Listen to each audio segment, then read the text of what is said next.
Human rights campaigners are calling for a ban on artificially intelligent weapons in war zones. Fully autonomous weapons don't yet exist, but a report by Human Rights Watch says their use would be a breach of international law.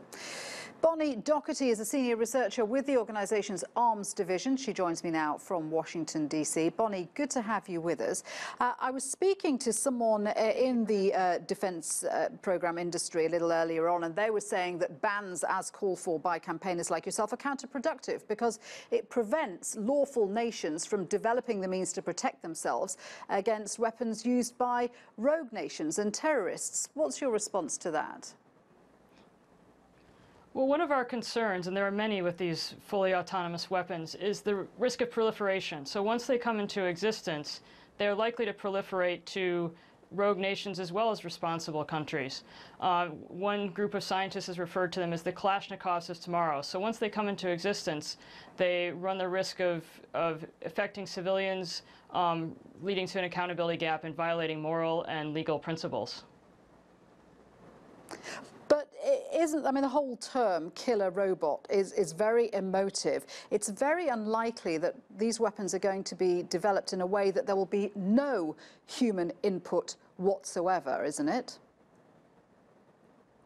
Well, it's important to note that by definition, what we're calling fully autonomous weapons or killer robots are weapons that operate without human control. That's what we're concerned about, when there's no human in the loop to make the final decision about the use of force.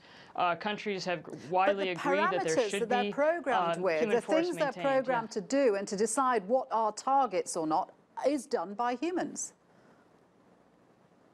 We believe there needs to be human control over the individual attack. It's too distant if it's only at the programming stage, because programmers cannot predict every situation that a robot may encounter, and robots don't have the emotion or the compassion or the judgment in order to make decisions in complex environments.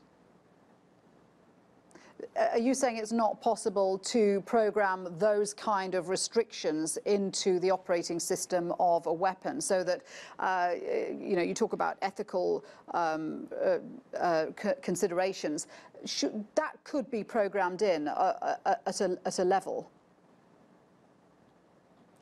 To a certain extent, you can give guidelines about how to distinguish soldiers and civilians, but in many cases, that's not so clear on the battlefield. And furthermore, we don't believe that killer robots, fully autonomous weapons, would respect human dignity.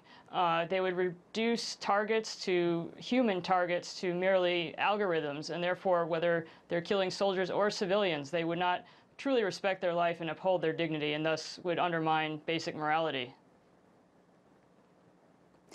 Interesting stuff. Thank you very much indeed, Bonnie Docherty. Good to speak with you. Thank you.